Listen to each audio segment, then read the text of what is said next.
ये कहानी है उन चार दोस्तों की जिनके साथ एक ऐसी खतरनाक भूतिया घटना घटी जिसको वो आज तक नहीं भूल पाए। चार दोस्त होते हैं, रोहित, समीर, अमन और कुणाल।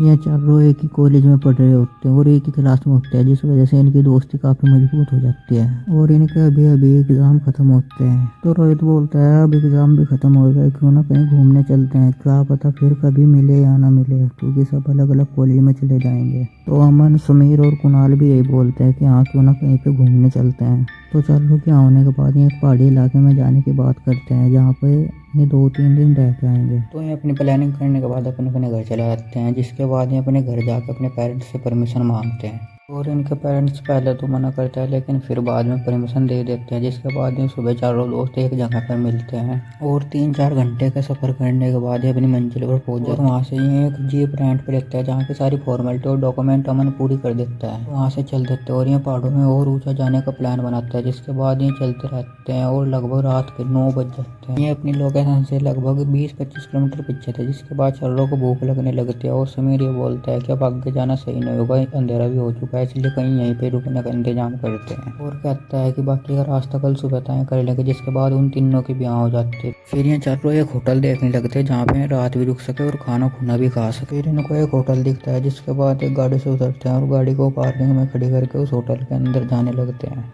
तो पहले रोहित और अमन उतर के आगे जाते हैं तो होटल को देखते हैं, तो उनको होटल की हालत कुछ सही नहीं लगती। तभी वो समीर को बुलाते हैं। तो समीर उनसे पूछता है क्या बात, अंदर नहीं जाना क्या? तभी अमन बोलता है कि देख कैसे हालत हो रही है इस होटल की, मुझे तो यहाँ पर डर लग रहा। और तभी समीर उनके ऊपर हंसने लगता है और बोलता है तुम भी बिल्कुल पागल ही हो। और इतना पीछे से कुणाल भी आ जाता है। जिसके बाद ये चारों होटल के अंदर जाते हैं और अंदर जाके एक रात रुकने के लिए पूछते हैं। तो इन्हें कमरा तो मिल जाता है, लेकिन जब ये एंट्री करते हैं तो देखते हैं कि लास्ट एंट्री अब से 5 महीने पहले की है। लेकिन ये उस चीज़ को इग्नोर करते हैं और अपने अपने कमरों में चले जाते हैं।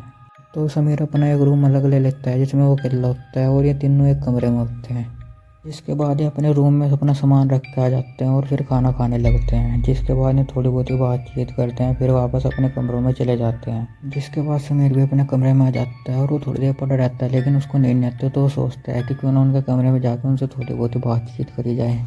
रोहित, अमन और कुणाल एक जगह बैठ कर बात कर रहे थे, तभी समीर भी उनके पास आ जाता है। वो भी उनके पास बैठ जाता है और ये कुणाल होता है, उसको वीडियो बनाने का बहुत शौक होता है। उनको बोलता है कि क्यों ना कुछ याद इकट्ठी करी जाए, जिन्हें हम बाद में घर जाने के बाद देख सकते हैं और अपने पेरेंट्स को भी दिखा सकते हैं। तो कुणाल वहाँ पे 2-3 वीडियो बना लेता है। जिसके बाद समीर भी अपने कमरे में वापस आ जाता है। मैं कब बात करते करते 1:30 बज चुका था, पता ही नहीं चला। तब समीर को भी थोड़ी बहुत नींद आ जाती है, तो अपने कमरे में आके पड़ जाता है और उसे पता ही नहीं चलता कि कब उसे नींद आ गई। और लगभग रात के 2 बजे उसे लगता है कि जैसे कोई उसके बिस्तर के पास खड़ा हो। तो वो अपने बिस्तर से उठ के चारों तरफ देखता है, लेकिन उसको कुछ नहीं दिखता। फिर वो तभी शीशे की तरफ देखता है, जहाँ पे उसे किसी की परछाई दिखती है। और अब समीर भी डर चुका था, लेकिन थोड़ी देर बाद वो परछाई गायब हो जाती है। समीर को अब डर तो लग रहा था, लेकिन वो सोच रहा था अगर वो ये बात किसी को बताएगा तो वो उसका मजाक उड़ाएंगे। और वो इस बात को अपने मन में रख के चुपचाप सो गया। और ये जो अमन होता है ना, तो उसको सुबह को घूमने की आदत होती है और ये वहाँ भी ऐसे ही करता है। सुबह ही अकेला घूमने चला जाता है। पहाड़ी इलाका होने के कारण वहाँ पर हवा भी थोड़ी ठंडी चल रही थी, जिस वजह से अमन थोड़ा घूमते घूमते होटल से दूर आ जाता है।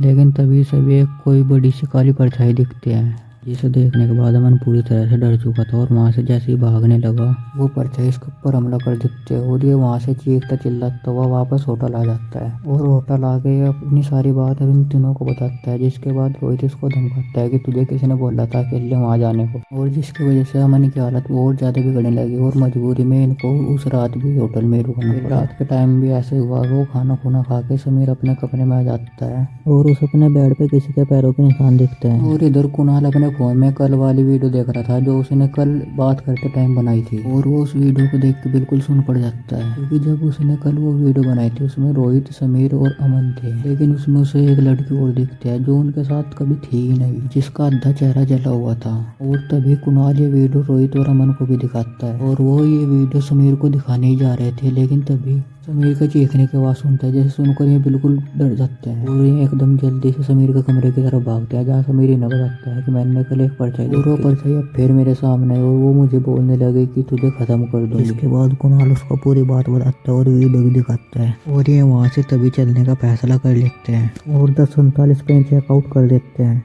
जिसके बाद में अपनी जीप उठाते हैं। जीप उठा के जीप को उसकी जगह पर खड़ी करके वहाँ से बस में बैठ के चल देते हैं और सुबह तक ही अपने घर आ जाते हैं। जिसके बाद में सारी बात अपने पेरेंट्स को बताते हैं। उनके पेरेंट्स उनको एक पंडित के पास लेके जाते हैं, जहाँ वो पंडित इनको बताता है कि तुम वहाँ से अकेले नहीं हो, किसी को अपने साथ भी लेकर आए हो। और फिर में बोलते हैं कि मुझे तुम्हारे लिए कुछ पूजा करनी पड़ेगी। और उन्होंने देखा अमन की हालत बहुत ज़्यादा ख़राब है, इसलिए अमन को अपने सामने बिठा के वो पूजा करने लगे। और इतने में वो परछाई उस पंडित के सामने भी आ गई और वो पंडित के पूछने पे बताते हैं कि मुझे वहाँ पे किसी ने जिंदा जला दिया था। और इधर अमन की हालत और ज़्यादा बिगड़ने लगी। अब वह पंडित उस आत्मा को बोलते हैं कि तुम इस लड़के को छोड़ दो। फिर वो आत्मा बोलते हैं कि अगर तुम मुझे मुक्ति दिला दो तो मैं इस लड़के को छोड़कर चली जाऊंगी। जिसके बाद में पूजा करते हैं और हवन वगैरह करते हैं तो उस आत्मा को मुक्ति मिल जाती है। इसके बाद चारों दोस्त अब ठीक है।